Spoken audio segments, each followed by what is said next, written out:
Bien, vamos a ingresar en la última parte de la clase del paciente neutropénico con fiebre.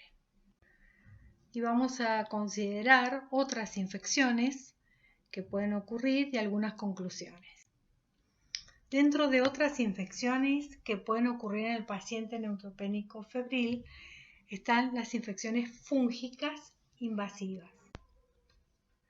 Las infecciones fúngicas invasivas son causa de fiebre persistente o recurrente luego de la primera semana de neutropenia. Recuerden que dijimos que las bacterias son la primera causa de fiebre en un paciente neutropénico. Una vez que el paciente se encuentra en tratamiento antibiótico adecuado y recurre a la fiebre o persiste, debemos pensar en infecciones por hongo.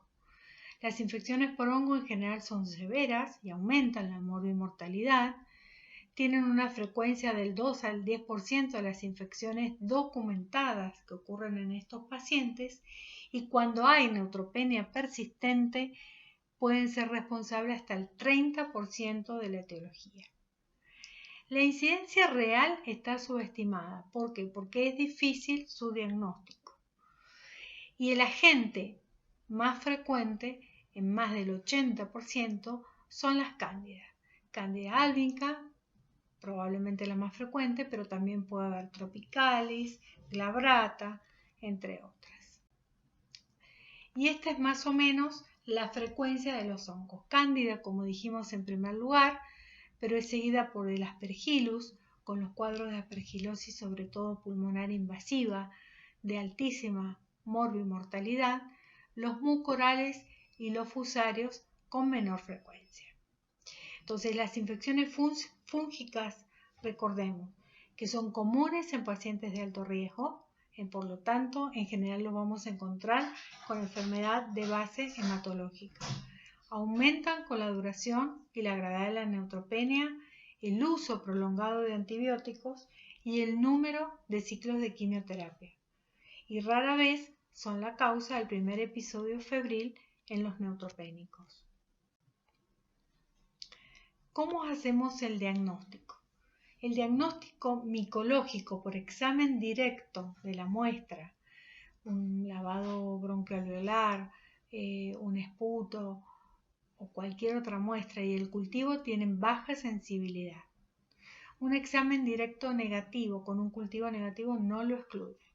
Ahora, si en el directo tenemos hallazgos micóticos, ya nos puede ayudar a la conducta, porque podemos ver levaduras, lo cual nos va a insinuar que puede ser una cándida, o podemos ver o aislar filamentos, lo cual deberemos ver si son tabicados o no tabicados, y eso podernos ayudar a saber la etiología. Hay otras formas de hacer diagnóstico que han proliferado en el último tiempo y que han ayudado a realizar diagnóstico más temprano, que es los antígenos aspergilares, fundamentalmente el galactomanano, que se puede detectar en el suero o en los lavados bronquialveolares con mayor sensibilidad y especificidad, y que nos ayudan a mejorar el diagnóstico fundamentalmente de aspergilosis y poder iniciar tratamientos antifúngicos precoces. Las PCR en cuanto a los diagnósticos de infecciones fúngicas están en desarrollo y todavía no tienen una aplicación universal. ¿Cuándo vamos a indicar tratamiento empírico antifúngico? Bueno, en neutropenia febril persistente o recurrente, después de 4 a 7 días que ya está bajo tratamiento antibiótico adecuado y de amplio espectro. El objetivo de esto es tratar precozmente una infección oculta. Fíjense, el paciente está con antibióticos, sigue con fiebre. No encuentro otra etiología claramente porque le vamos a hacer hemocultivos, todo buscando ver si se agregó alguna bacteria. No la encontramos, tenemos la obligación de pensar en un hongo.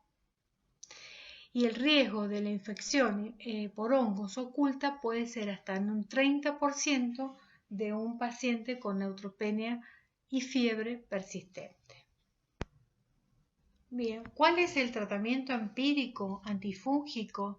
Bien, podremos utilizar la caspofungina endovenosa, fundamentalmente dirigido cuando sospechamos cándida, y esto es cuando hay mucositis, cuando hay compromiso abdominal, o bien anfotericina liposomal, cuando podemos o bien sospechar aspergilosis u otro hongo o no tenemos una orientación clara. La anfotericina liposomal es de amplio espectro y nos puede cubrir muchas posibilidades. Otras alternativas como el voriconazol, la micafungina, incluso otros que no están acá como el posaconazol, tienen que tener una indicación más clara para su uso. ¿Cuánto tiempo vamos a utilizarlo sin aislamiento? 2 semanas si no tenemos ninguna evidencia del aislamiento ni signos claros de infección. Si no tenemos infiltrado pulmonar claro, si no tenemos las imágenes claras de la aspergilosis. Otra infección a tener en cuenta es la infección por Pneumocystis jirovecii, que esto va a depender mucho de qué tratamiento tenga de base el paciente con su enfermedad oncomatológica. Va a depender si tiene corticoides, fludarabina, y no cubrirlo y no tenerlo presente puede ser un grave error porque van acompañados de una alta mortalidad. Y finalmente, en cuanto a etiología, no podemos dejar de pensar en las infecciones virales, sobre todo los virus respiratorios, sincitial respiratorio, adenovirus, parainfluenza, el virus de la influenza, que si bien son más esporádicos, tienen distribución estacional, no podemos olvidarnos y que están asociados a infecciones respiratorias altas o bajas.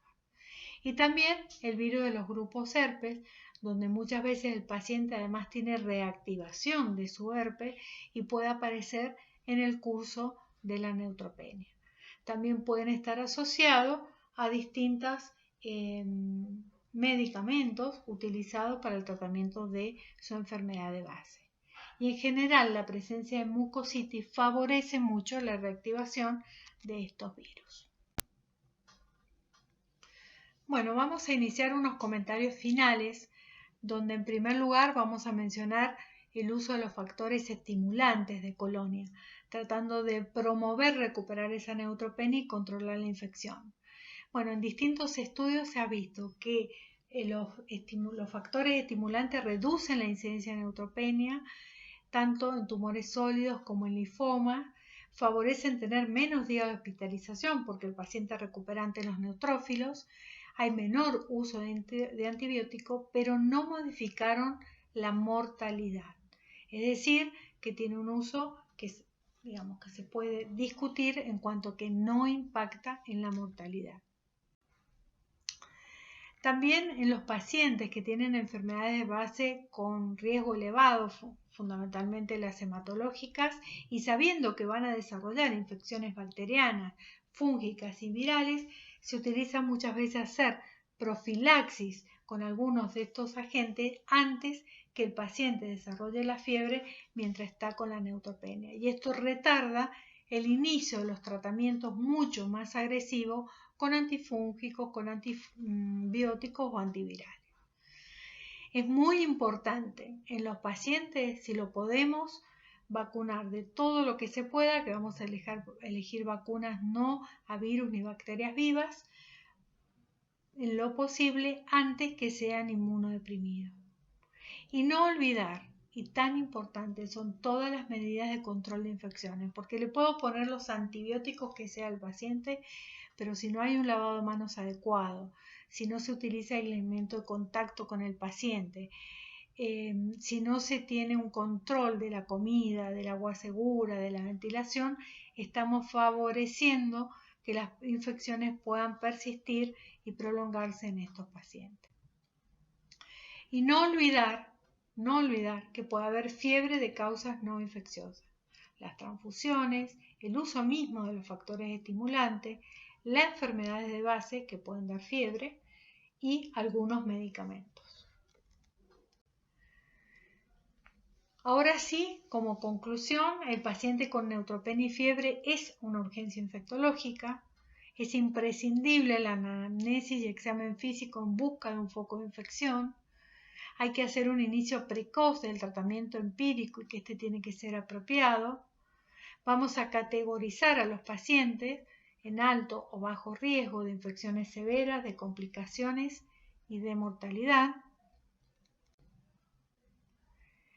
La vigilancia microbiológica es central para el control de infecciones y en la selección del mejor esquema empírico, local y global. La monoterapia es adecuada en la mayoría de los casos. El tratamiento empírico antifúngico sigue siendo una estrategia válida. Y la fiebre luego de una semana, pensar en hongos. ¿Cuáles pueden ser las vías posibles para seguir haciendo frente a la neutropenia en el futuro? Desarrollo de nuevos antibióticos y más potentes, un cuidado agresivo de la sepsis severa, quimioterapias efectivas pero menos agresivas a nivel medular, un diagnóstico microbiológico rápido y específico, y esto es mejorar básicamente la tecnología que disponemos para los diagnósticos, y mejor disponibilidad y nuevas técnicas de imágenes que nos permitan discernir a través de la visualización de qué tipo de infección podemos estar enfrentándonos. Y no olvidarse que el lavado de manos es la principal medida y fundamental medida en la prevención de las infecciones. Muchas gracias.